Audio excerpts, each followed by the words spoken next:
పేదవాడి పక్షాన నిలబడతాం, ప్రజా గొంతుకై నినదిస్తాం. వాయిస్ ఆఫ్ వాయిస్లెస్, తెలుగువారి మనస్సాక్షి సాక్షి టీవీ. సాక్షి టీవీ ప్రసారాల కోసం మీ స్థానిక కేబుల్ ఆపరేటర్ను వెంటనే సంప్రదించండి.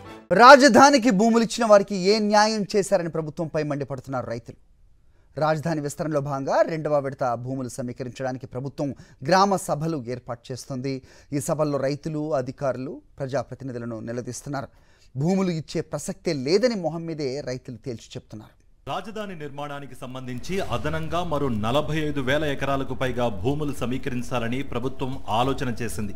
ఇందులో భాగంగానే గ్రామ సభలు నిర్వహిస్తోంది. 20 రోజుల క్రితం తూళ్లూరు మండలం హరిశ్చంద్రాపురం, వడ్డమాను, పేదపరిమిలో అధికారులతో పాటు స్థానిక ఎమ్మెల్యే తెనాలి శ్రవణ్ కుమార్ గ్రామ సభలు నిర్వహించారు. రాజధాని కోసం చంద్రబాబు ప్రభుత్వం 10 ఏళ్ల క్రితం భూములు తీసుకుని రైతులకు ఏం న్యాయం చేసిందని రైతులు ఆగ్రహించారు.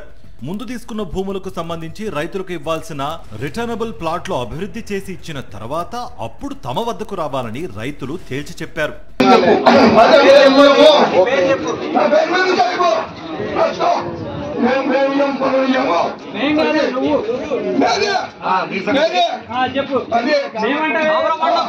తాజాగా తాడికొండ మండలం పాములపాడు, బేజాత్పురం, రావెల గ్రామాల్లో గ్రామ సభలు నిర్వహించారు.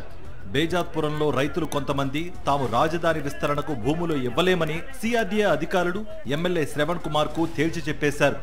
రాజధాని నిర్మాణం పేరుతో గతంలో రైతుల నుంచి భూములు తీసుకున్నారని, ఆ భూములు 10 ఏళ్లు గడుస్తున్నా అలాగే ఉన్నాయని, గతంలో ఇచ్చిన భూముల్లో ఏం అభివృద్ధి చేశారో చూపించాలని అధికారులను రైతులు నిలదీశారు. తాము భూములు ఇవ్వమని రైతులు అధికారులకు చెబుతున్న సమయంలో టీడీపీ నాయకులు అడ్డుపడ్డారు. దీంతో సమావేశం రసాభాసగా మారింది.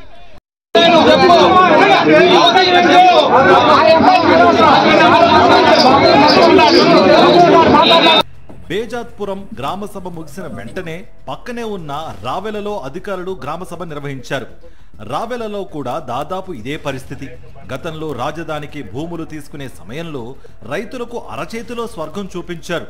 తీసుకున్న తర్వాత రైతు సమస్యలపై ఒక్కరు కూడా స్పందించలేదు.